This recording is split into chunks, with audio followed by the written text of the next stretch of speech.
Sure. Start the recording. Thanks, John. Appreciate that. Okay. Mr. Kyle, you're going to be testifying, right? Please raise your right hand, swear to tell the truth, the whole truth, nothing but the truth. Yes, I do. Okay. Who else is going to be with you to testify besides the lawyer? Is anybody else going to testify? No, and Mr. Carroll's here just to provide any questions the board answers the questions the board has, and I can kind of fill in the blanks too, obviously. Okay, but nobody else is going to talk or testify in the 3945 Brown Street. Correct. Okay, we'll get started. Hold on. Hello? Okay. I'm Wayne Miller, board member.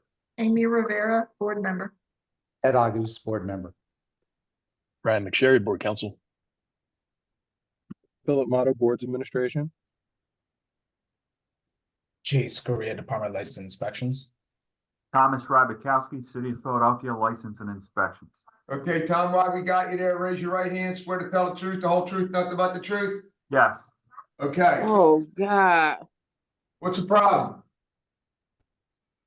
What's the problem? Keep going. She's on mute. Oh, okay. All right, Phil, can you read that into the record? Yes, sir. This is MI 2024-002-593 for the property located at 3945 Brown Street. Patrick Kane, Esquire, is the appellant. He's present in the room. Okay, Tom, you want to start this off? Yes. So for the Okay, let's go. for the property at 3945 Brown Street, the property was declared eminently dangerous by the department. It is the belief of the department that the property was declared eminently dangerous, and then a permit has been issued for the repair of the property. This permit was issued March 22nd of 2024. It is the department's belief that the permit being issued and the repairs of this property need to work continuously to bring this property into a safe condition. With that property passing the inspections or the required inspections, the property would be deemed safe and the eminently dangerous designation would be removed off the property.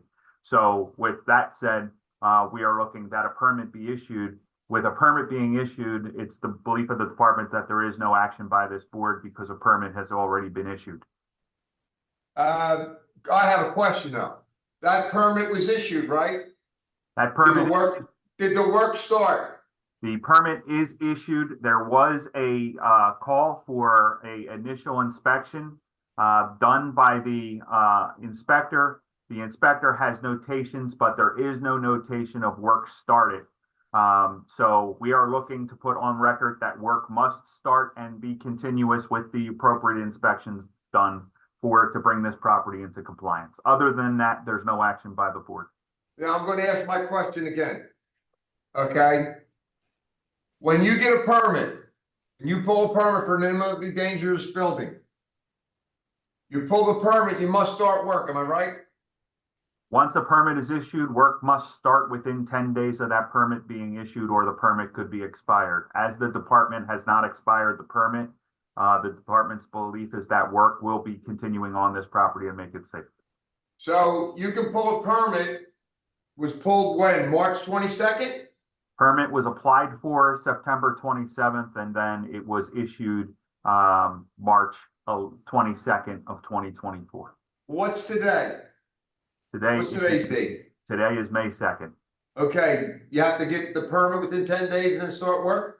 They have to continue working on the property. The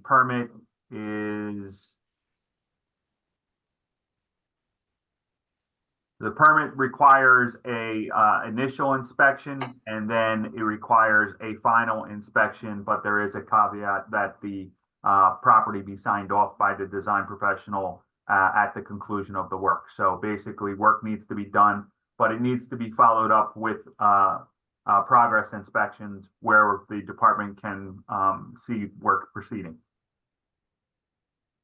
You Right, Mr. stated Kane, that go ahead. you stated that the permit was applied for in October of No, the permit was submitted into the department or started in our system September 27th of 2024. And then it went through, I'm sorry, not 2023, September. you mean. I'm sorry, February 23rd of 2024. And then the permit was issued March 22nd of 2024. All right, Okay. that's more reasonable. I'm assuming Yeah, there was because some the back other way and was forth. like, what's this? Yeah. Okay, There was Alright. there was requests for additional information which was addressed, and that's why the permit was issued. okay. Mr. Kane, what do you got to say? Besides that, there's been a permit issue. The property's been occupied and the loan's current. So the problem with us trying to go in there and do anything, we're prevented by federal regulations, as well as the fact that it'd be a breach of contract for me to send an inspection team into an occupied current loan. I mean, that's the main thing, so. Can't you always give a tenant a couple days notice that you're gonna have somebody come in? For an exterior inspection, but to actually go on the property, it requires more. Based on what the city just said, I'm gonna send a letter to the borrower to make sure that he knows he needs to continue work and keep going on this. I mean, we got late notice, we've done everything we possibly could if you look at it. He's gotten a permit, this is a construction loan where they're trying to rebuild the property. This isn't something that, it was purchased for that reason as opposed to just falling apart. I believe Well- the borrower paid 90 and took out a $300,000 construction loan to fix the property. I'm So going in the to, right direction to accomplish the goals of the, fixing up the property, so. unfortunately, Mr. Kane, I'm going to object to this because it's all irrelevant. Basically, what happened is there was work done to the property prior to a permit being issued for the repair work of the improvement of the property.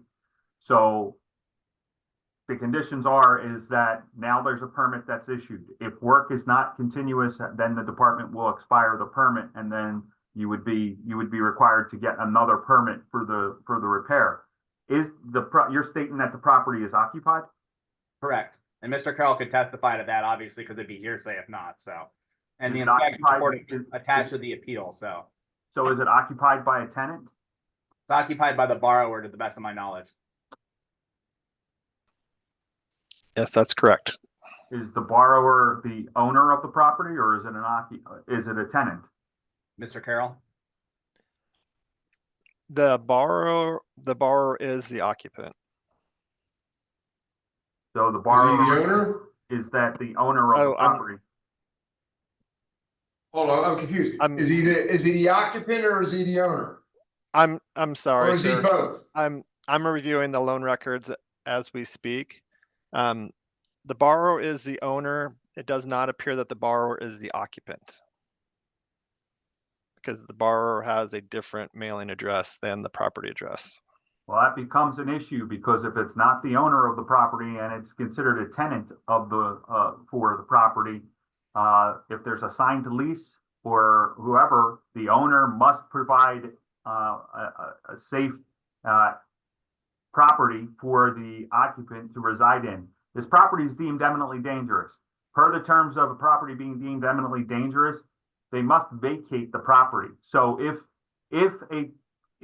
there is an occupant, and let's call this occupant a so-called tenant, then it's on the owner to provide alternative housing until this property is deemed safe and the ID violation or eminently dangerous violation is removed from the property. From our records, the owner did not share any, sublease or leasing information with us. So it's speculation on my part. I just can go off of, what limited information that I have. What I can tell you from the department's standpoint and for this board, there is an issued permit for the repair. So in that case, the violations are just that. The violation, the property was deemed eminently dangerous. By pulling a permit, you admit it to the violations on the property. Facilitating the work, that has no bearing on this board, but work must begin. If not, that permit is expired, requiring you to get another permit. In the meantime, that property should be vacated and that occupant should be moved to an alternative place of residence, or at least a safe place to be. Do we have any pictures of this place? Yeah, We do. Yes, sir. They're attached to the appeal, Chairman. All right, They bring were them very, up. they were very fuzzy, snowy pictures. I'm wondering if L&I has any better pictures. That's what we're saying. A procedural question for Tom. If they don't vacate the property or have the tenant vacate, what happens? So if the permit is still active, we're looking at that. If the department went ahead and expired the permit, the department could place an order to vacate on the property and then place the property out to bid for demolition. But can you demolish if the tenant won't leave? That would have to be a court action. But at first we would be looking for the owner. If it is occupied and the tenant will not leave, it would be on the owner to pursue that through the Court of Common Pleas. Who's the owner? What's his name? I'll pull that right now. Domingo, yeah, 1 second. Domingo Aguirre. So, Okay. Mr. Kane, are you representing the owner or the mortgage holder? The mortgage holder only. Ah, okay, Hence why some of these are, our hands are tied, honestly. But the first thing I'm going to do, I'm going to send this gentleman a letter recapping what's been said to make sure that work's getting going, and use our own threats under the mortgage to kind of kick him into gear to make sure. That's sort of why I was saying the problem with the loan being current and what we can and can't do. Well, I'm gonna tell you what our deal is, all right? Our deal is, if that permit has expired, okay, and there's no more work being done, they have 10 days to get a permit, Tom, right? So we would send another notice out to the owner that permit had been expired for failure to begin work. And then, yes, the department would and could remove, potentially be placing the property for bid for demolition. And that's what's gonna happen. Well, right now, knowing that it's the mortgagors or the mortgage holder that is filed the appeal, as they are not the owner of the property, I don't know if they have standing for the appeals board, but that would be something for Mr. McSherry to rule or to advise the board. But as far as the department is concerned, there is a permit issued for repair of the property. Work must be done under that permit. If not, and that permit is expired, then the department would look for alternative signs of enforcement to facilitate the repair or the demolition of this property. With that, When would the permit expire, Tom? when would it expire? Yes. If work is not started on the property, but we will reach out to the contractor and the area inspector will reach out to the contractor to follow up on an inspection. But if we don't see any work, then yes, the permit would be expired. Wayne, my take on this is, we have people living in an imminently dangerous house. That a permit's been pulled and nothing's been done. And I think there is an existing permit. I think we just need to give them a timeline. Well, that work has to start or it goes out for demolition. so Yes. we have records that I'm not 100% sure that the property is actually being occupied. So these are the photographs that were provided by the appellant or the mortgage holder at the time of the appeal, and they show the conditions of the property for the photographs taken February of 2024. And they only show the front of the property, and those are attached to the appeal paperwork.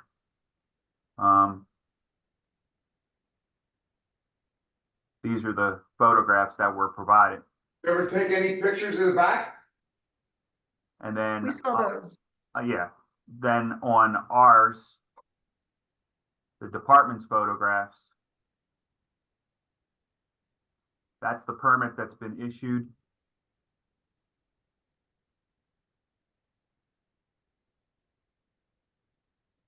And I'll increase the size and spin the photograph so you can have a better view of it.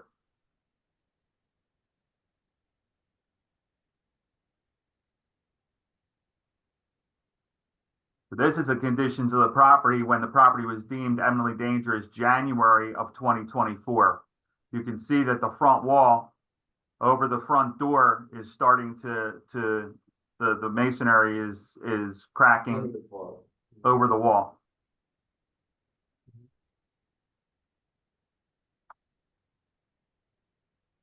And then this is the rear of the property. Wow. This is the property here. This picture to the right or to the? Okay.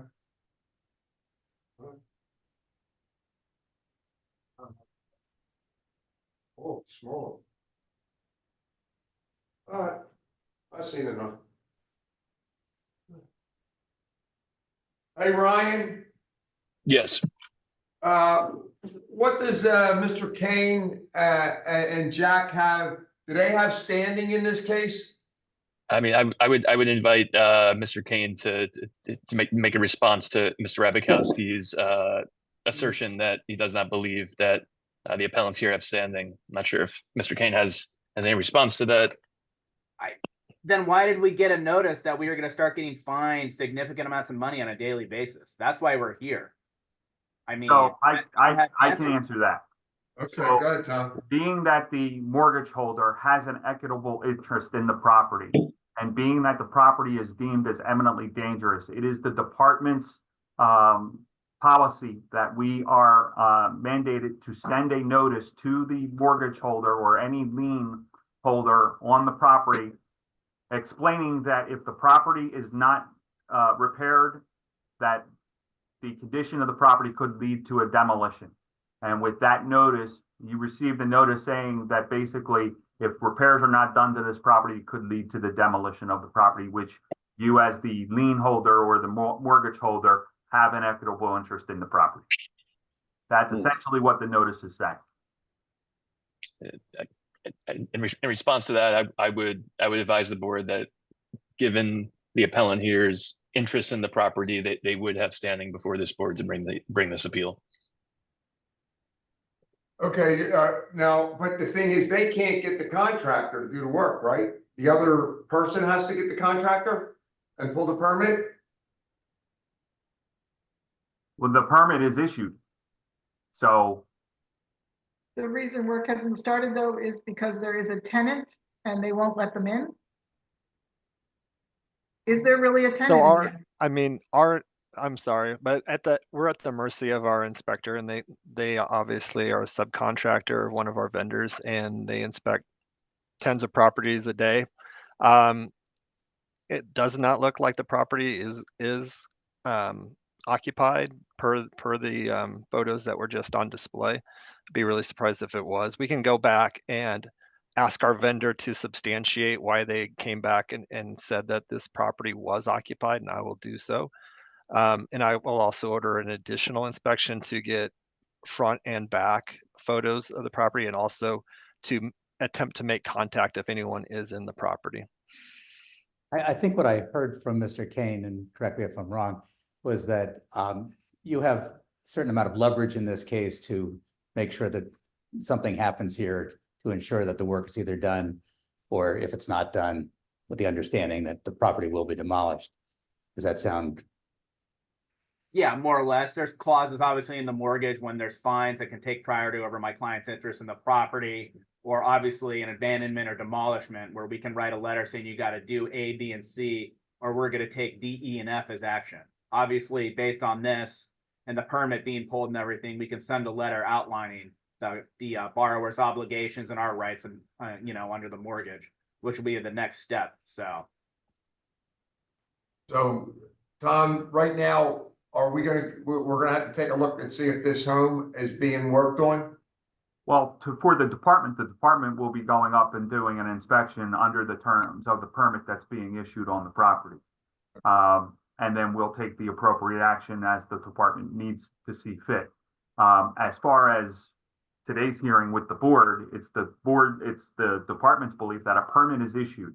The violations are by a permit being issued for the repair of the property, that they're already saying that the violation exists, and there's no time to grant a variance. So there's really no action by the board because a permit has already been issued.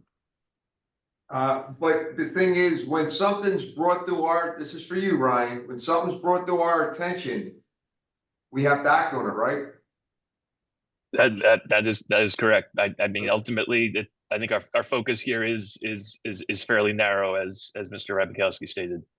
Okay, Tom, what we want to do is we're going to take a look at this place, or see if they're working. All right, so if they were supposed to pull that permit on the 22nd, okay? There should be, that's a while ago, over a month ago, there should be something done. So, And if there is not, okay, they have 10 days to start work, or if that permit expired, they have 10 days. And if they don't start work in 10 days, take it down. understandable. That's it. I just want one more question out there. I'm looking at the photos that were provided in the packet. Some of the photos appear to show the neighboring property at 3947 Brown. Is that the back where the joists are exposed? No. Those are not the photos that the department provided. Okay. The photos that the department provided are the photos and the case record for the property at 3945 Brown Street. In the evidence packet that was provided by the appellant, if you look at the photographs, they show what appears to be the property on the left, which is 3947 Brown. That is the property with the front door with the oval skylight, or the oval opening. And that appears to be the property at 3947 Brown. So I would make the statement that the photos that were provided might be of the neighboring property. Which means that their inspectors may have gone to the neighboring property and there was. And that's where we're getting the statement that the property is occupied, because I do know that the property at 3947 Brown is occupied.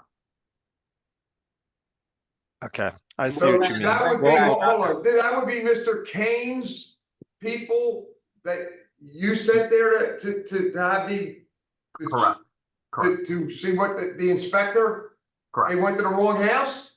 Correct. Looking at the photographs that were provided in the packet, it appears that the investigator for the mortgage holder appears that they went to the wrong property. it does appear that, and correct me if I'm wrong, I'm not, accustomed to the city of Philadelphia and how the houses are constructed, but it does appear that it's this part of the same structure, that both properties are part of the same structure. Is that correct? No, so you would be looking at a row home, which is completely they are completely two separate parcels, two separate structures. Okay. I'll clarify with my vendor and make So, sure they inspect With the right that property. said, the department will rest. Okay, we know what we have to do. Tom, send somebody out there to look at it. See if the work is proceeding. If not, and I don't know how long does it take for a permit to expire? If there's no work going on, we'll reach out to the contractor. If they're not doing anything, then we would expire the permit. Okay, and then the thing is that if you reach out, they say they're gonna start work, you got 10 days or if they have the permit, they have to start right away. The department would follow up with okay, if you're not starting work today, they would schedule it, and then if not, they would follow up, and subsequently, if no work is going on, then they would expire the permit. Okay, that's what we're gonna do. That's what we're gonna do. But Okay. wait, are you saying that work must start within 10 days of today's date? The thing is, work must start, they already have a permit. They already violated it by not starting in March 22nd. So they have to start immediately, Tom. If immediately means they have to start right away. They already had the permit. And if they don't, there's a 10-day clock. If they don't get that done, you do what the law calls for. You take the house down. And we're saying the 10 days starts today. This 10 days starts today. So we're saying that if for whatever reason the permit has expired, we're not allowing them to resubmit for a new permit. It's No, basically, Tom said the permit is not expired. He will not expire it. okay. I mean, I thought you just still needed to confirm that, but if that's the case, yeah, then They got 10 days to start work. Then we want them to start working right away. because the permit's been sitting there, which is in violation of what they should have done. It should have started right away and continued till you make safe. So they didn't do that. 10 days, Tom. Understand. Okay, that's it. That's it. Thanks, everybody. Thank you. Okay. Just to make it perfectly clear to anyone coming in for violations, nothing is going to fall down on our watch. Nothing is going to fall down on our watch. Whether people like it or they don't like it. Nothing is going to fall down when we're sitting at this board. So you're going to have to do the right thing that you have to do. We work every possible way to give everybody the benefit of the doubt. But when they don't do what they're supposed to do, think we're going to take action. Okay? So that's that one. All right. The next case. Is everybody here for? Bear with me. 10-12 to 16 Brown. 1012 Belmont Belmont Street. Avenue. Yes, Okay. And what's your name? Jonathan Waring. Hey, Jonathan, how you doing? Is there anybody else with you? No, Okay, you're going to testify? yes, Okay, could you please raise your right hand? Swear to tell the truth, the whole truth, and nothing but the truth? yes, Okay. My name's Wayne Miller, board member. Amy Rivera, board member. Ed Agus, board member. Ryan McSherry, Board Counsel. Philip Motto, Boards Administration. J. Scoria, Department of License Inspections. Thomas Rybakowski, City of Philadelphia, License and Inspections. Well, I got you, Tom. Please raise your right hand. Swear to tell the truth, nothing but the truth. Yes. Phil, read that into the record. Yes, sir. This is MI 2023-004097 for the property located at 1012 through 1016 Belmont Avenue. The appellant is Jonathan Waring, and he's present in the room today. Okay. Tom, you want to start it off? So what we have is we have the property at 1012 Belmont Avenue has been declared as unsafe, as an unsafe structure with a notice of violation being sent to the owner of record. It is in conjunction with multiple cases that have been written against the property. Those cases were written in following up from an inspection that took place on June 23rd of 2023. There is a case written by my unit for the property being unsafe. And then there are violations issued by the code enforcement unit for combustible material inside the property. This is a vacant commercial property and a make safe permit should be acquired for the repair of the property. So this been unsafe since 2023? Yes, Okay, all right. Do you have any pictures of this place? I do. Can I'll we see share my them? screen.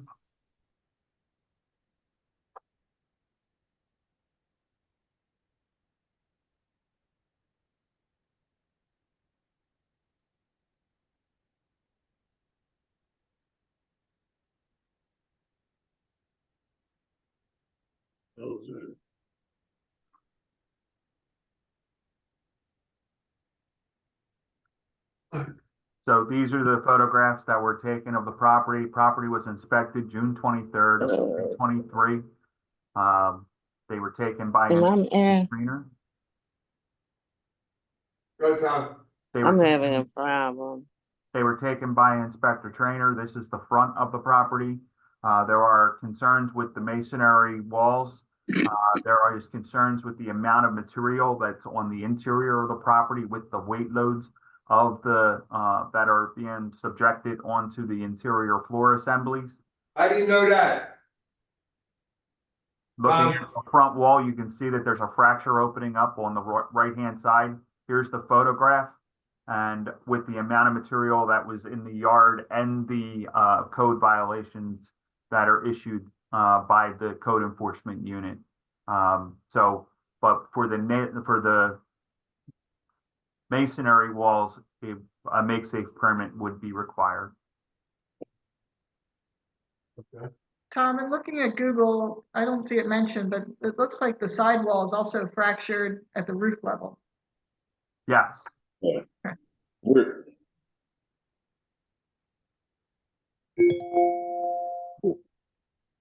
You can see the deterioration of the stonework on the sidewall of the property. where is this? And the most concerning part is the front wall along Belmont Avenue with the fracture of the main front wall.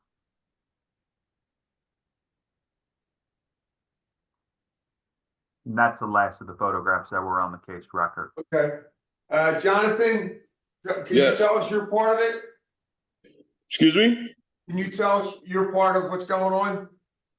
Okay, I've have a structural engineer that has reviewed the property, and we will have a report that will be available as early as next week.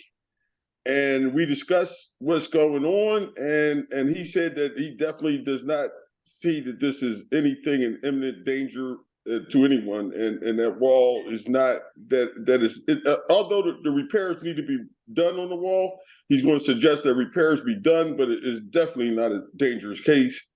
And I don't, like I said, they're saying that the joists are sagging and it's cracking the wall. That's nonsense. I mean, that's just not the case.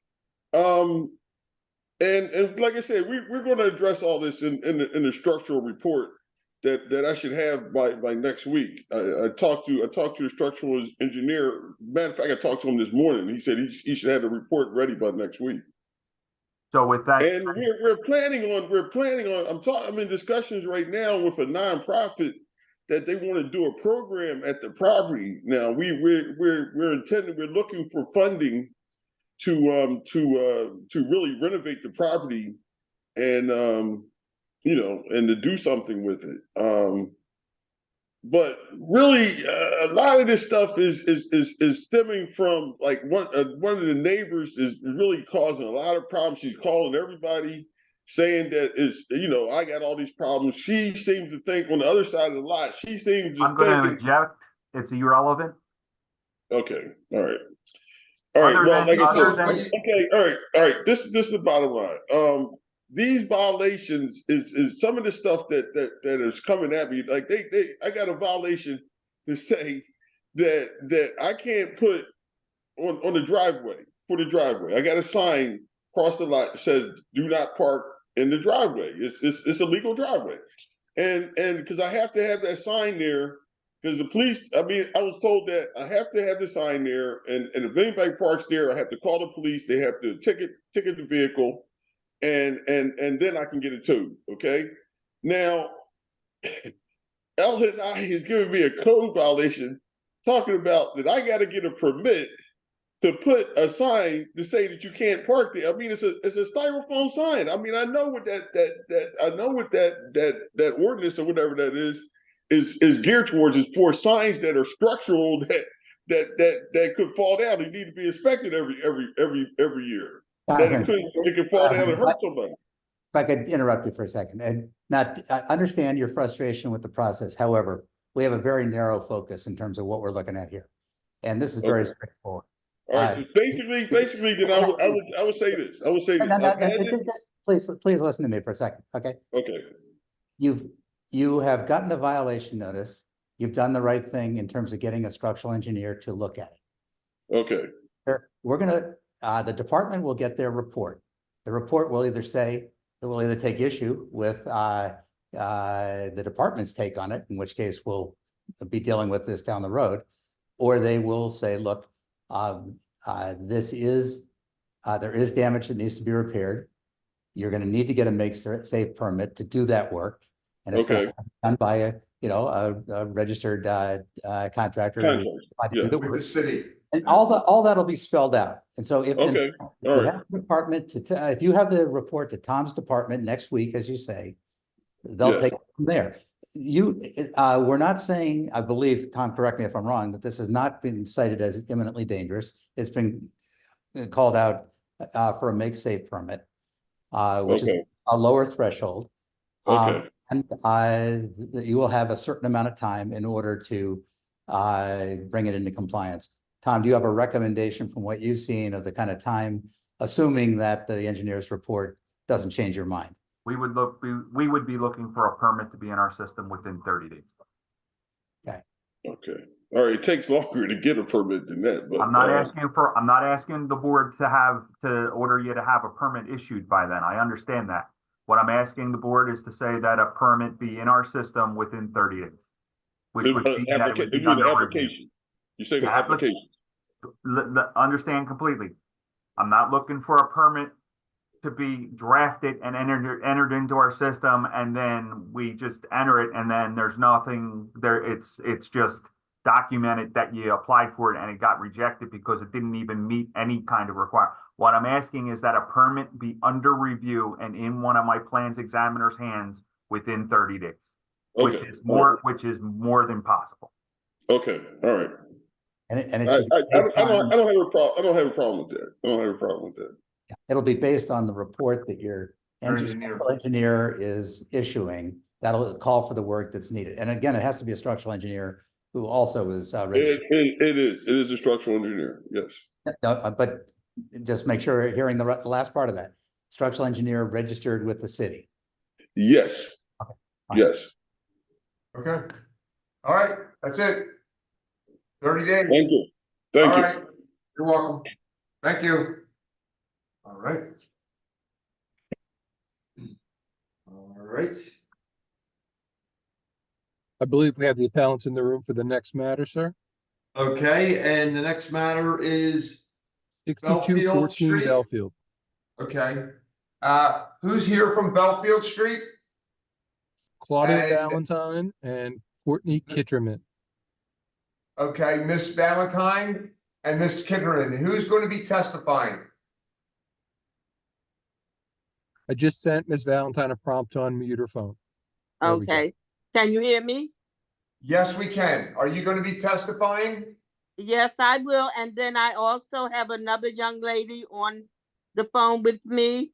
She's a paralegal, Courtney. Yes, okay, fine. So both of you are going to be testifying. I have to swear both of you guys in. All right? So, Right. Miss Valentine, could you please raise your right hand? Swear to tell the truth, whole truth, nothing but the truth? I do. Thank you. Courtney, could you please raise your right hand? Swear to tell the truth, whole truth, nothing but the truth? Respond. You're on mute. You're on mute. Who, me? No, not you, Miss Valentine. Courtney, you're on mute. I do. Okay, thank you. All right, my name's Wayne Miller, board member. Amy Rivera, board member. Ed Agus, board member. Ryan McSherry, Board Counsel. Philip Motto, Boards Administration. Jay Scria, Department of License Inspections. Thomas Rabikowski, City of Philadelphia, License and Inspections.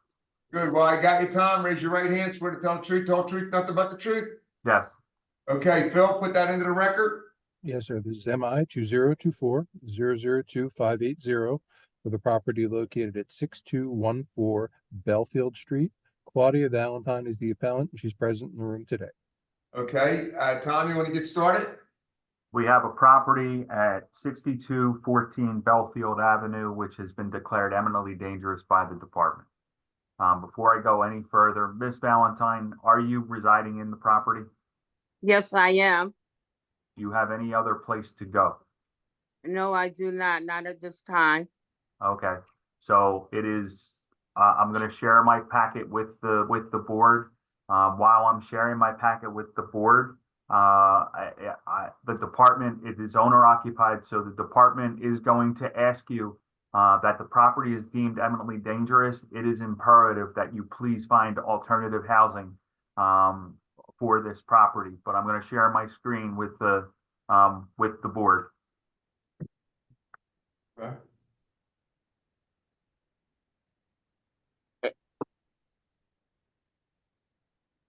So this is a photograph of the side of the property at 6214 Belfield.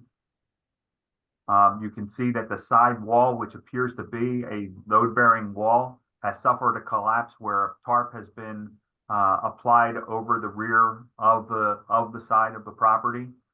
That's the photograph taken by Inspector Stallworth at the time of the inspection. The inspection took place on April 22nd of 2024. These are two other photographs. This is a photograph of the front of the property, and then this is a photograph of the posting where the property was posted as eminently dangerous. One of the provisos of this posting is one of the statements. It's clearly written on the posting, any occupants must vacate the property. The property being deemed eminently dangerous, I must stress, Ms. Valentine, please find another place to rest your head. I do not feel safe with you staying in an eminently dangerous declared property. Other than that, we would, on the appeal or on documentation provided to the department, it is my understanding that communications with PHDC, which is Philadelphia Housing Development Corporation, have taken place where an application or something has been declined by that organization. But we would be looking for a permit to be under review by the department within 30 days. Okay, With that, I'll rest. all right. Ms. Valentine, can you tell us Yes. what you're going to be doing or how you're going to be able to fix this? Well, I do have equity in my home, and all of this is new to me because they just put this on the door to me. So I did have a contractor come out yesterday. He took pictures. What's the day? Today is Thursday. Yes, he came out yesterday. He took pictures, and he's going to get with his architect, and then they take it from there. So I don't know exactly how this go, but I am working on it to get the work done. Let me see. So between however, I don't really know how this go or how long it takes or whatever. Is But anybody helping you, Ms. Valentine? Is anybody helping you? Well, no, not that I know of. I don't have anyone to help me. I have to do this by myself. But that's what I said. I did get a contractor. He took pictures of it, and then he's going to give it to the architect, and they're supposed to get in touch with me. Okay, Ms. Valentine, the thing is that if you have to get a contractor to do that, they should be licensed by the city of Philadelphia. They are licensed. They are, okay, because what happens is we don't need no shysters ripping you off. You know what I mean? That's what have happened to me, and I stopped that because I was getting and paying out money, and nothing was being done, and that's why I'm in the predicament that I am in. So this is a licensed contractor, and that's what I say. He took pictures yesterday, and he's going to give it to the architect. Then I have to wait for the architect to come out here, which I have to pay for him, which I'm ready for that. So did he say an architect or an engineer? Are you sure? Well, the contractor told me the architect. I guess the engineer. Yeah. I mean, Amy, do you know the name of the company? Oh, I left it upstairs. It's E&R Contractor, I think it is. I heard of them. They're a pretty reputable company. Yeah. So E&R. Okay, so Courtney, what are you doing? What's your position? I work for a law firm who represents her daughter in something completely different. Sure. Her daughter called us telling us what's happening to her mom's house. And I just wanted to be involved to maybe ask a couple questions and take notes, because we all know when you're emotionally involved in something, it's hard to understand what's going on. I understand that. Ms. Valentine, is it okay if Courtney speaks for you?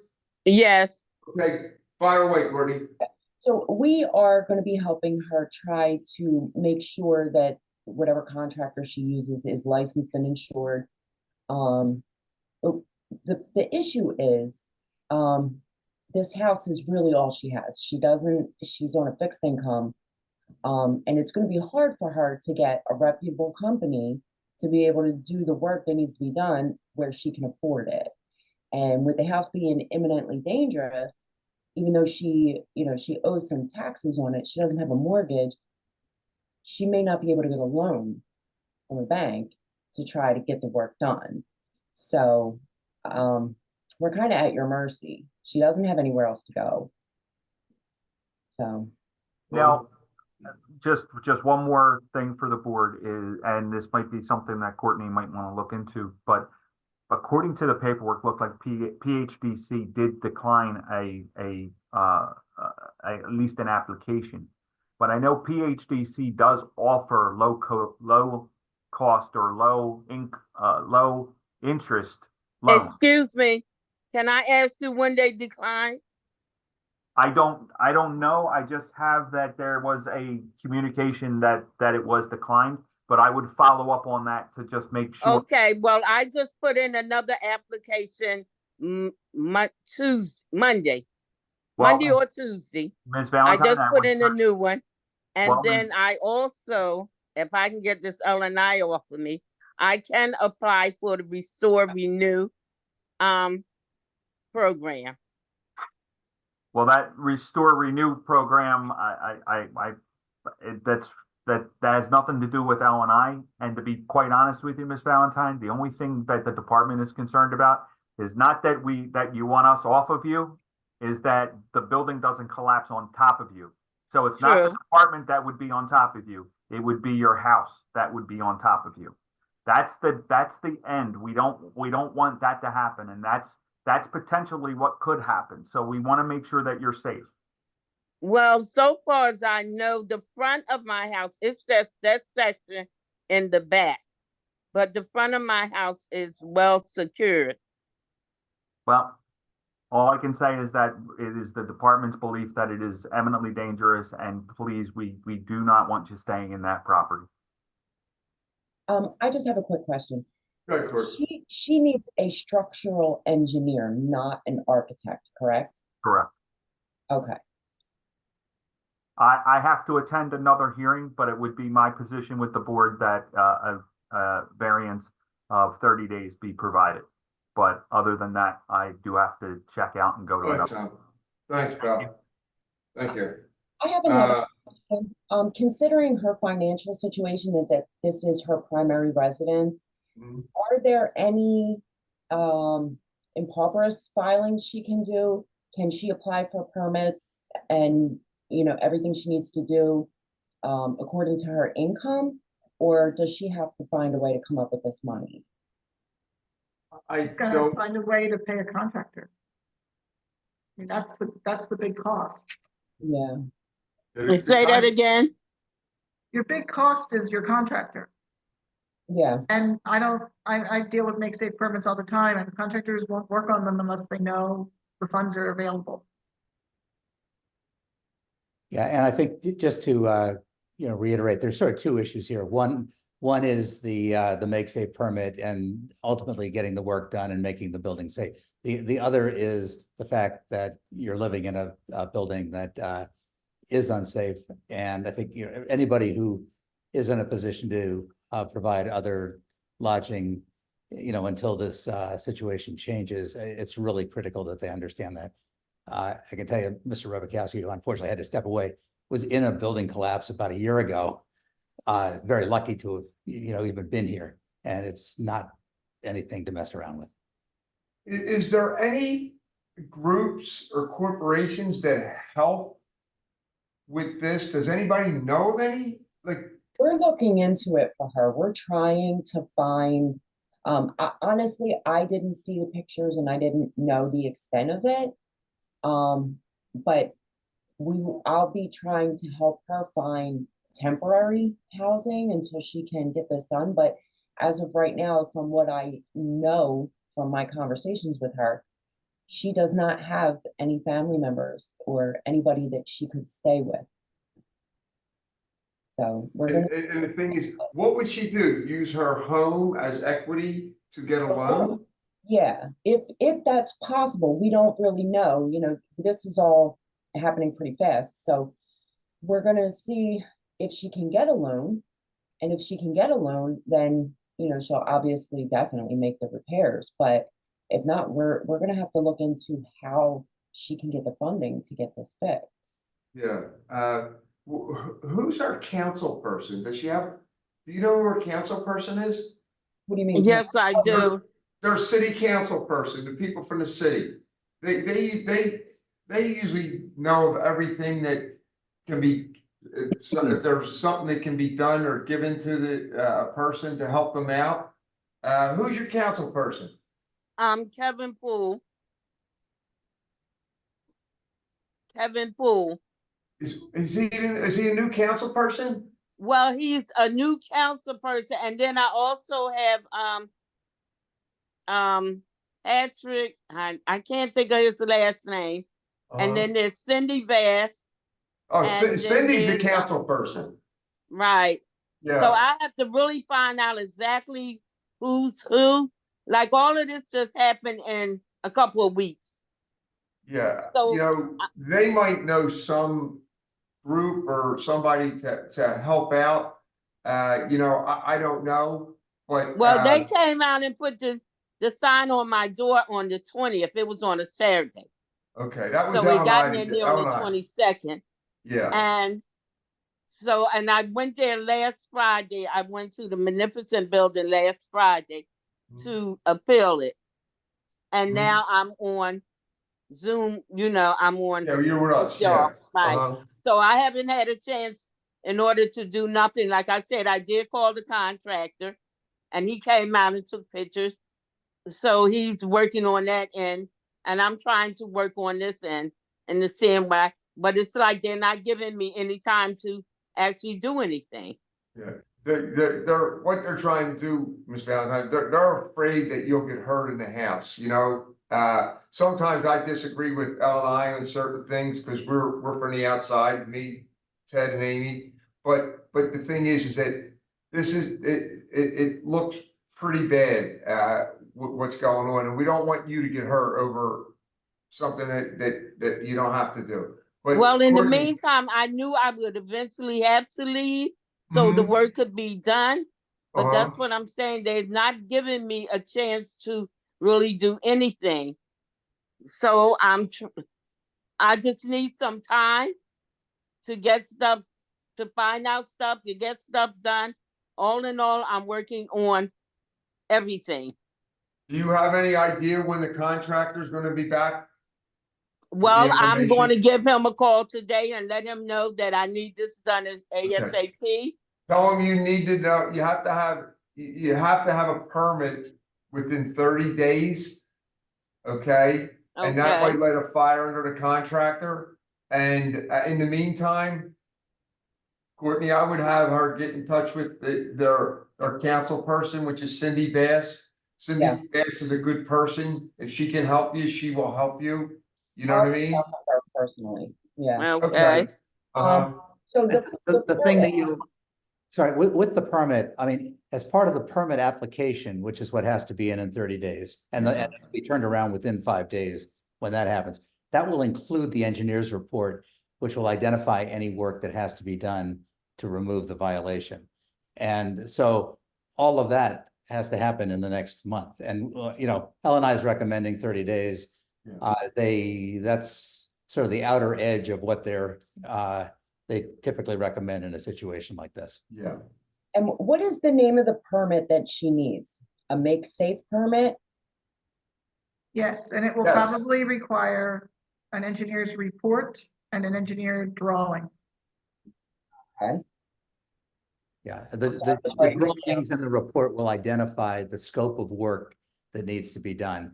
And since that's somebody being brought in by the contractor, presumably the contractor will be giving an understanding of the cost to do that work. But until the engineer looks at it, you can't know what the cost is until they, you know, determine. Right. And So, to keep costs to a minimum, you're just making it safe. You don't have to put drywall on the inside. You just have to build, well, I don't know, but it's just about making it safe, not about the finishes. Okay, good. Yeah. Okay. Okay, Ms. Valentine, good luck. You got 30 days. Courtney, thanks for helping. And if you can go through Cindy, maybe she has something to help you out. And, you know, good luck. I wish we could do more for ourselves, you know, and I don't know of any group that does that. If I did, I would certainly let you know, so. I don't know if there's, sorry, go ahead, Jason. Courtney, I sent you a link through the chat on the requirements for a make safe permit. Okay, now another thing too. Y'all since I have an address on there that I have not lived on there. Please do not send any information to that address. I need everything to come to 6214 Belfield Avenue. You have an address of 4605 Morris Street. I don't know who lives there. I never lived there. And a lot of my information, because I'm getting that straightened out too. A lot of my housing information is going there, which I don't even know what's going on. Yeah, Okay. it does have her mailing Thomas- address, that's the wrong address. Yeah, Tom stepped away, but Debbie, can you make sure that that's Sure. passed on to Tom? Are you there? It also sorry? says Claudia Jones. Is that you too? That's me, Claudia Valentine, and I have a notarized letter stating that I am the same person. Okay. We'll bring it to Tom's attention. Oh, Okay, we'll look at that. We'll take care of it, okay? All right, make sure you send up into the 4605. I got you. We will. And if I have to deliver it myself. I would just say, I'm not sure if Council Member Bass happens to know of there's potentially any national, organizations, nonprofit, charitable organizations that do kind of similar work. And I'm sure this is probably something you've looked into as well, but I'm not sure if there's any national organizations that might have more resources that might be interested in taking up this matter and helping out Ms. Valentine. Well, I know several committee people and certain other people that I'm going to get in touch with and have Courtney help me to do this as well. So I'm not giving up as fast. I'm just need the time to get my stuff start working on. Okay. Go to Cindy Bass and she might have some information, that can help. You know what I mean? And lead you in the right direction. Because she's a good person. She's a good person. Okay? Yes, I have met her several times before. Okay. All right. Good luck, all right? Thank you so much, Thanks, sir. Courtney. Thank you. Bye-bye. Bye-bye. Bye.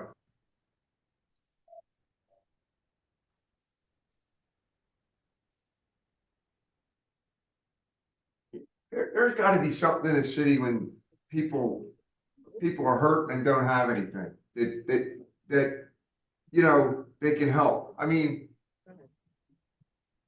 I thought that's what PHDC was for. yeah. It is. I mean, I think there's. We should probably stop the recording while we're talking. Yeah, you can stop the recording. Thanks. Yeah, I think. What? Okay. Now you make up. All right, please raise your right hand. Swear to tell the truth, nothing but the truth. I do. Thanks, Paul. Okay, I'm Wayne Miller, board member. Amy Rivera, board member. Ted Agus, board member. John Dimes, Fire Code. Ryan McSherry, Board Counsel. Philip Mata, Boards Administration. Jay Scoria, Department of License Inspections. Who's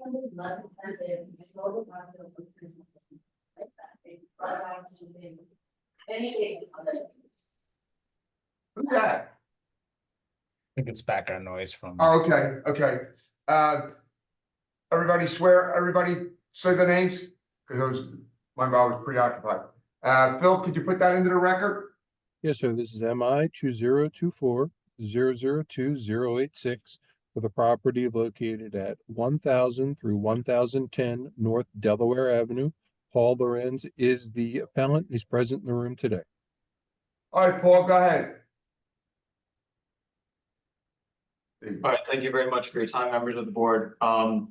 The project that I've been working on is a 7-story mixed-use multifamily residential project located at Frankfurt Avenue and Delaware Avenue here in Philadelphia.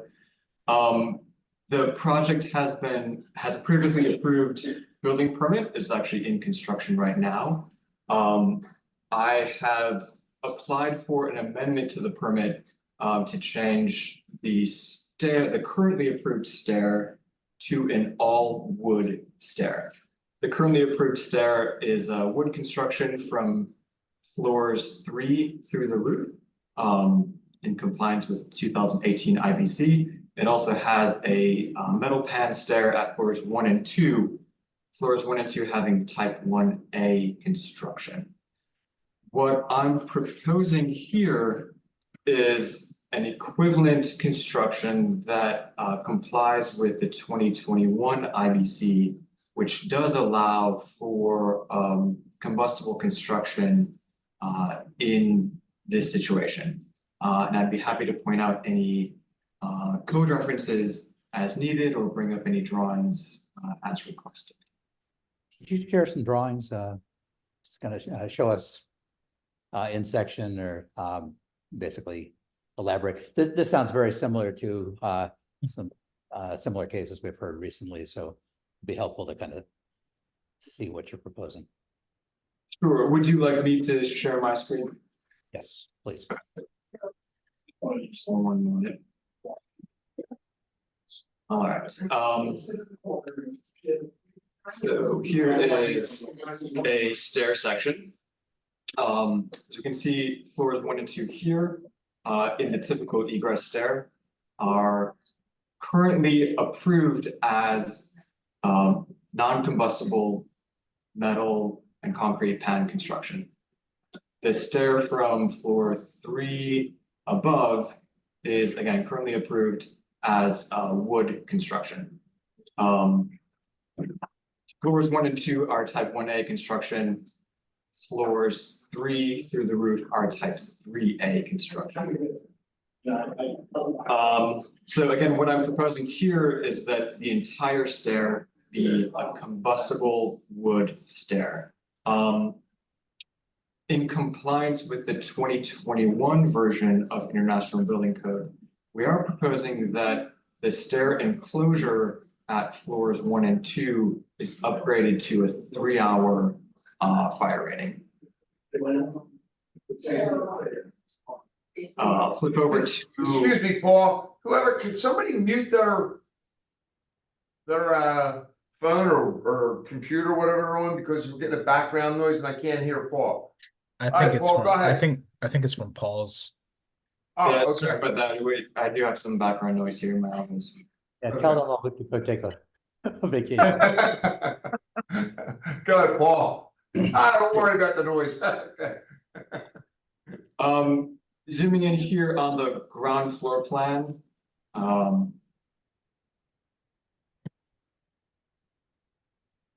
Here. Again, here's a typical stair. This wall type 4A, again, has been upgraded to 3-hour fire rated construction. And then the same thing on the second means of egress, again, type 4A wall type upgraded to 3-hour construction. And this is the same on floors 1 and 2. On floors 3 through the roof, the proposed wall construction remains as a 2-hour rated enclosure.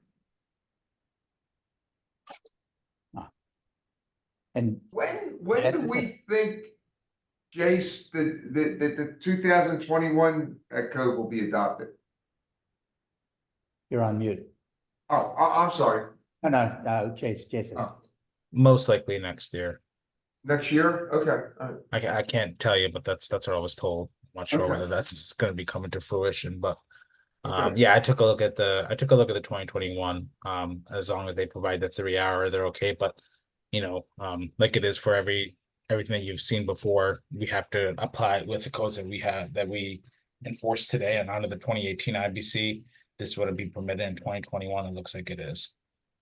And the 2021 will allow it still with a 2-hour rating on the upper floors, not with a 1-hour on the enclosure. As long as it's 2 hours after that horizontal assembly. So I can show you the code section right here. So I can't share the screen because Paul is Okay. sharing. you said Unless Paul can actually, yeah, Paul, it looks like you're sharing it. So above the horizontal assembly. Okay.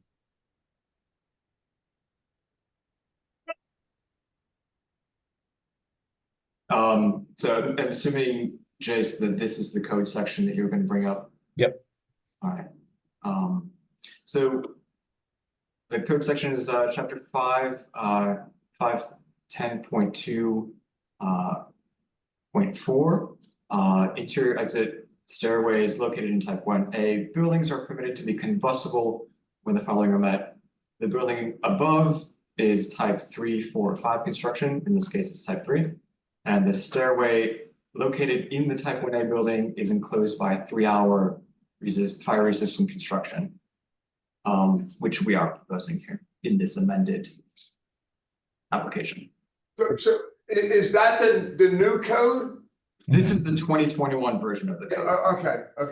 But Chase, is your understanding of 4.2, is that saying the entire, all the way up to the top floor, or is that for the? It says type 1A building, so the type 1A is only up to the second floor level. Anything above the type 1A is 3A, so that's how I understood it as well. That's my understanding as well.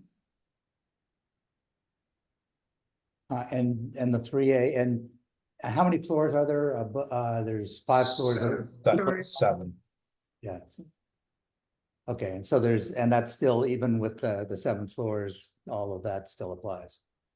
Is that? I can double check with the commentary. Unfortunately, I don't have access to the commentary for the 2021. If you want to continue it, I can try to see if I can find something in the commentary, but face value, that's what I'm seeing. But I could look into it if you'd like. I'm asking, and I don't know if anybody else, John or Andy or Wayne, we heard something similar 2 Yes. weeks ago. Yes, we did. I thought in that case, they were running the 3-hour enclosure all the way up. That's what I thought. Okay. The same thing. And we just had it a little while ago. Yeah, and I mean, Paul, look, if you're right, I mean, obviously we don't want to require that if it's not. I think we're comfortable as we were then, because of allowing what will be allowed by the 21 code, given that. Caucus? Yes. And Caucus. I can double check too. Okay. Amy, can see if John has anything to add at the moment. Yeah, I do remember the case. I can't specifically say I remember if you made it go up 3 hours all the way. I think I believe, if my memory serves me right, is we just said, hey, if it's in the 21, whatever the 21 says goes in this situation. The only thing I'd have to say is in the past, when we had other circumstances, when people were putting emphasis on the code we were about to almost adopt, and you don't, because we're looking at these sections in a bubble or a vacuum, you don't know what else transpired throughout the code that may have tightened something else up that makes this now allowable. So that's the only concern I have without, reading every section of the 2021 building code. What else was put in there that, or did they just make this change because they felt for whatever reason this was the way to go, or did they add something else somewhere else? That would be the only thing, but I don't have the answer to that. Share that concern. John and Jace is looking at that as we speak. I thought that we said the last time, if I could be mistaken or not, but that we said if this, when this goes to the 2021, if it changes other things, that they would have to change what the requirements for 21 on if it was affected by the code that comes into play. Did we say something like that? We'd have to go back and look at the word. Yeah, I know we had a case like this, so all right, let's go into the breakout room and then we'll go back. See you in a minute.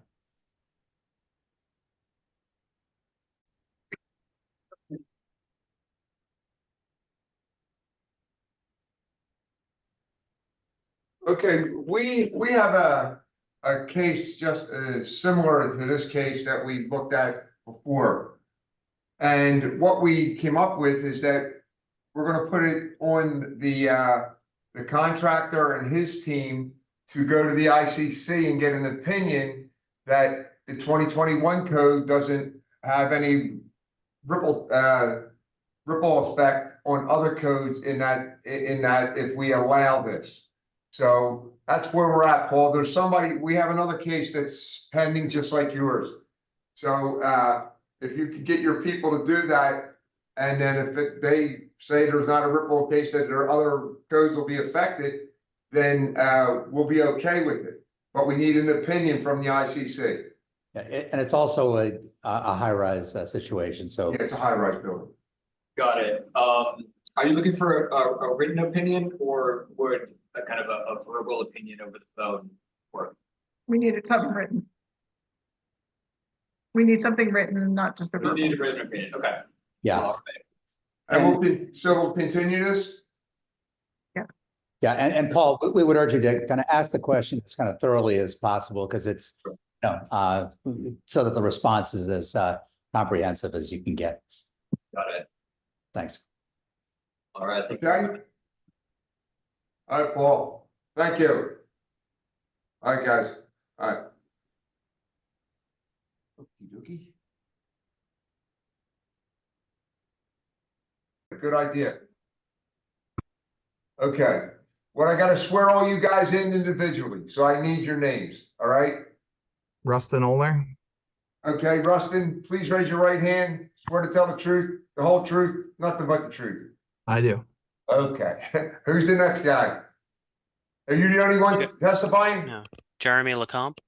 Jeremy, raise your right hand, swear to tell the truth, the whole truth, nothing but the truth? I do. Okay, who else? Also Jeremy? Rachel. Rachel Pritzker, Chairman. Hey, Rachel, raise your right hand, swear to tell the truth, the whole truth, nothing but the truth? Yes, sir. Anyone else? T. Jones. Hey, Keith Jones?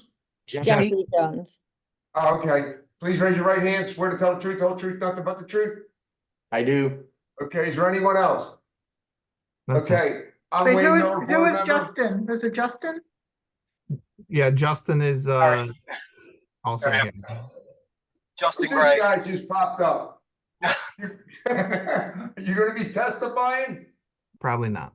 Okay, if you do, you gotta get sworn in. Raise your right hand anyway, I like to swear people in. Raise your right hand, swear to tell the truth, nothing but the truth. I do.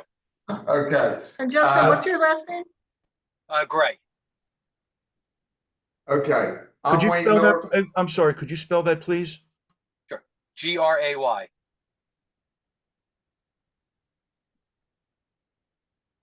You good, John? Yes, Chair, thanks. Okay, I'm Wayne Miller, board member. Amy Rivera, board member. Ted August, board member. John Dimes, Fire Code. Right, McSherry, board counsel. Philip Motto, Boards Administration. Jace Korea, Department of License and Inspections. Okay, Phil, read it into the record. This is MI 2024-002-456 for the property at 4068 Ridge Avenue. Okay, whoever's going to present the case, go ahead. Hi, everybody. Rustin over here from Harmon Deutsch Oler Architecture. So we're here today to talk about 4068 Ridge Avenue. Jesse and Justin, who are on the call, are under contract to purchase the property. It's previously used as a daycare. They intend to renovate it and fit it out to be used for their eye doctor's office. They have a practice in East Falls. And we are here to request relief today to use the appraised value in lieu of the OPA value for the purpose of our floodplain application. So currently, Jesse and Justin are under contract to purchase the property for over $1 million, $1,162,500. After they purchase the property, the OPA will reassess it and it will take that value. We submitted an appraisal. The appraised value is $950,000 in total. $792,580 was just for the building improvements. We have submitted to you also a contract. We work closely with their contractor to design the building in a way that makes sure we stayed under 50% of the current building value. And we're here to ask relief today to use that appraised value. This is a kind of a unique situation. Justin and Jesse have an SBA loan that does their purchase and construction. We tried to work closely with their bank to see if there's any way to separate the loan so that they could purchase the building first and then go through the improvements. But the SBA process is tied to actually having a building permit. So we need their relief so that we can conform to the code, so they can get a building permit, so they can purchase the building. And that's the gist of why we're here. So we're happy to answer any questions that you have. But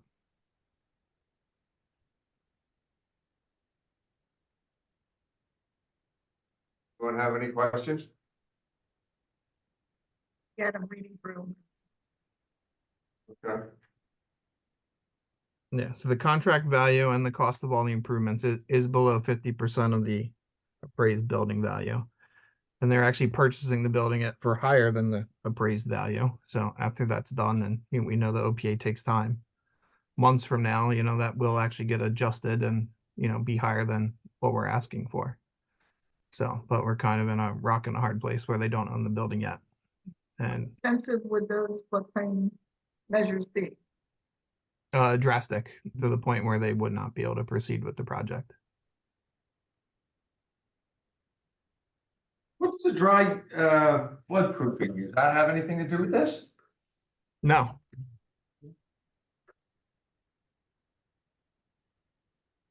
Anybody else have any issues?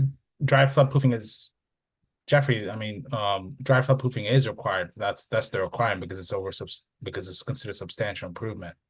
Yes, so if we make a substantial improvement determination based on the current OPA assessed value, they would be required to provide dry floodproofing. Correct. If we use the current OPA value, which is far too low, I can tell you what that is in a minute. That's It's 329,600.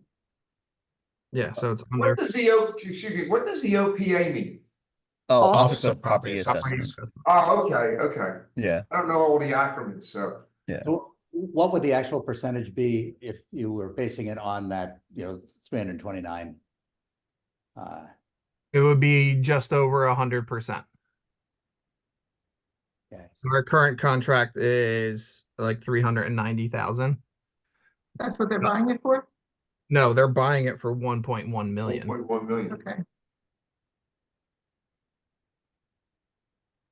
Jeffrey, what's the department's policy with stuff like this? And what's your policy in the event of phased construction? So talking about the policy in terms of like valuation, we'll stick with the OPA taxable improvement value. Right now, the OPA has that recorded at 263,000. Yeah. So we would be using that value based on the structure's value minus anything involving the land. Yeah, they don't use the land value of 329. It's used. Gotcha. Yeah. So so based on that, when they bought that place, they had to pay for the land, right? Yeah, but I mean, they bought the place for $1 in 2004. Yeah. But Okay. the current owner. So the statute, they're basically the regulations call for it related to the building improvement. Yes. Correct. So I mean, obviously, this is probably not the first time this has come up. And how have you dealt with this in the past? oh, you mean phasing construction? Well, no, I mean, a situation like this where where they're able to substantiate the value, the new appraised value and all that, and it's simply a question of timing. Have you granted exceptions based on a similar situation in the past? So the department has not. We usually wait for the property assessment to or the OPA to finish their reassessment and recording of that value before we move forward on allowing what's called before the new substantial improvement determination comes out. So until we have that recording, the department can't act. Yeah, so in that way. my understanding is we only have two paths. We can appeal the current value to the OPA and wait for that hearing and go through that process, or we can come to the BBS, which is a means given in all the floodplain forms. And just to add some context to that, I mean, I'm the attorney working on this matter, and we do hundreds of appeals a year. The OPA is not even finished processing 22 and 23 tax years, and it's taken a year and a half to even get in front of the Board of Revision of Taxes for years 22 and 23. So this would probably sit for at least 2 years, if not longer, to be able to get this updated. And there's no other mechanism besides the Board of Building Standards as far as requiring or permitting OPA to do these reassessments or to request a different value. It's an appeal in October, first Monday in October, and then it will sit for at least a year and a half. At the end of which time, would you say 100% that they will be, they will come to the same conclusion that you're asking us to consider to come to, or the second Justin and Jesse close on this property, the OPA will then assess it for the following year, what they purchased it for. So, which is higher than the value we're asking you to use today based on our appraisal. But that will be available immediately. That's not the 2-year delay. It's simply it's faster than the appeal process, actually. Yeah, the OPA would update faster after the purchase in the following tax year, which the appeal process is longer. But and at which time Justin and Jesse won't be here. They have a business to run. They can't wait for that. So this is the only means available. Yeah, I would also just say that the mayor has yet to appoint a commissioner for the Office of Property Assessment. So I'm also just seeing some delays timeline wise as how things were working before. So I have a little concern on the timeline of this getting done, especially considering the fact that the OPA is very it's still remote, and I think it's very delayed and understaffed at the moment. So this was sort of our best hope, is to get this project moving forward in a reasonable timeline. Maybe you can help me. The thing is the city's saying that this property is assessed at $200,000. The building value is $230,000, correct? Okay, that's what the city said. Currently, you paid 1.1 million. Correct, 1.162 million. Okay, that doesn't happen. Well, will you get more money out of them for taxes than that building at 1.6 million than the 200 and? They will, yeah. Well, what's the issue? Well, Wayne, the problem give the city more money. They need it. Wayne, until they help in the interim. Until they close, it doesn't. That doesn't happen. Yeah, and they can't close without a building unless permit, they have which is why we need you. Okay, so back to Amy's. So roughly how much is the 100-year flood above our floor line for your? So there's two sections in the building. One's higher than the other. The front portion, which would just be for like eyeglass display, right, where they would come in and you would get fitted, and then the higher portion is all in the back, where all the exam rooms and all the equipment is. And Jeremy, do you recall exactly what it is? I mean, yeah, I mean, we have a split level condition like you're describing. We're about 3 feet below the regulatory flood elevation with our higher floor. Yeah, it's a lot. Like, I mean, you're talking so about the lower floor is really. Yeah, you're ripping the roof off of this building. Yeah. The lower report floor talks is about all kinds closer to of 4 flood feet. damage in the building. Do we know when that happened last? That the electrical got shot? It hasn't. There's no signs of flood damage at all in the building anywhere. That's what the report says. The the LaSalle report. Says that the electrical was taken out in a flood.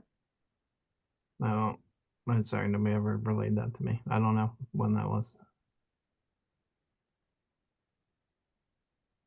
I'm not going to find it again quickly, but I know it was somewhere in there saying that the electricals I'm looking at page, I think it's page 4 of the report, weaknesses. I can actually bring it up. It's in the appraisal. Oh, it says the property has had water damage and the electrical service is not functional due to the location in the flood zone. It's assumed that the repairs and renovations can be achieved to market expectations. Yeah, we are moving that to the back higher portion. That's part of what we're doing. But you're still 3 feet below. Yes, we are. Okay. Yeah, I mean, it's an existing building in the floodplain. And if and when it gets appraised for its true value, we would be compliant and would not have to be here.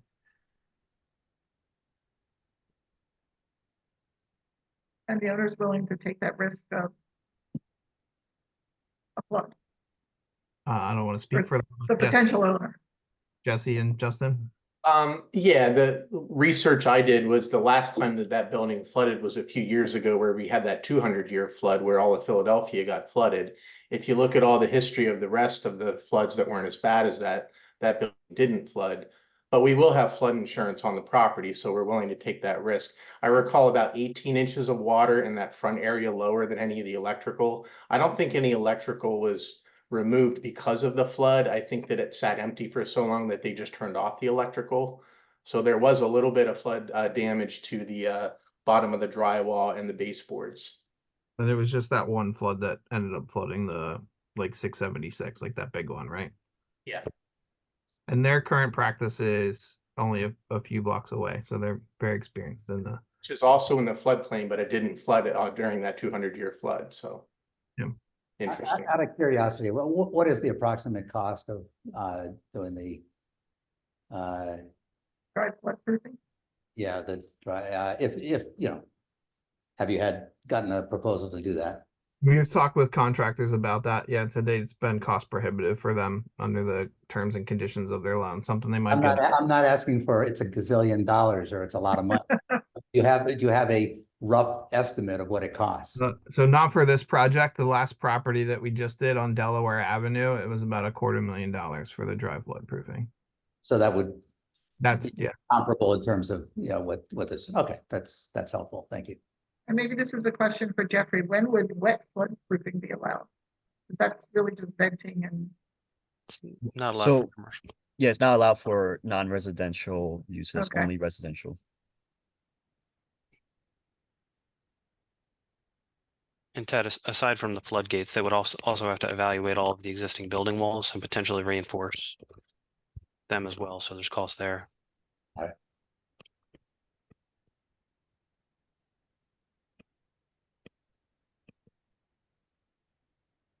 You want a caucus? Ed, Amy? Yeah, I can't think of any more questions right now. All right. Good. Everyone's stay. We're just gonna go in a different room. Yeah, we're gonna go into the breakout room. We'll be right back.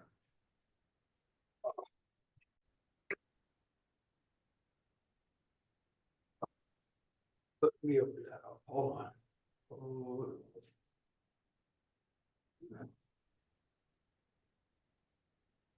Okay.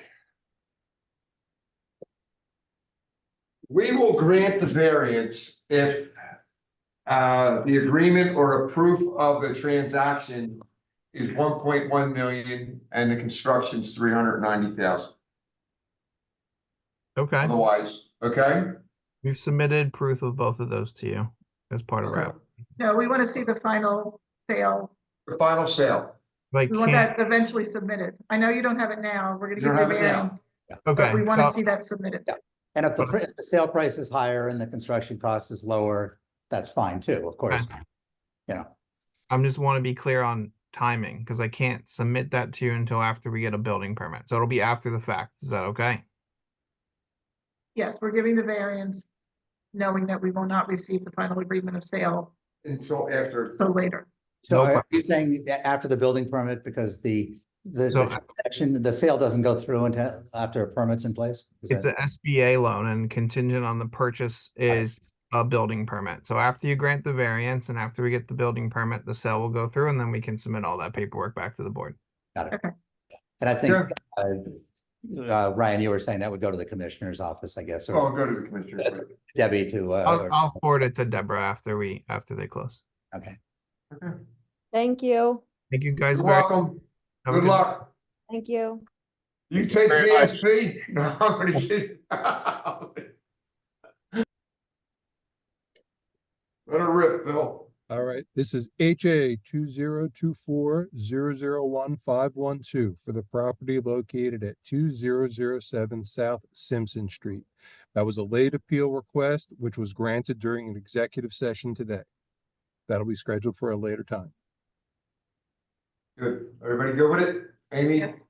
Yes. Ed, myself? Yes. Okay. All right. That's it, right? For, Yep. for John? Yep, Yes, yep. stop We're- recording. We're off the record, stop recording.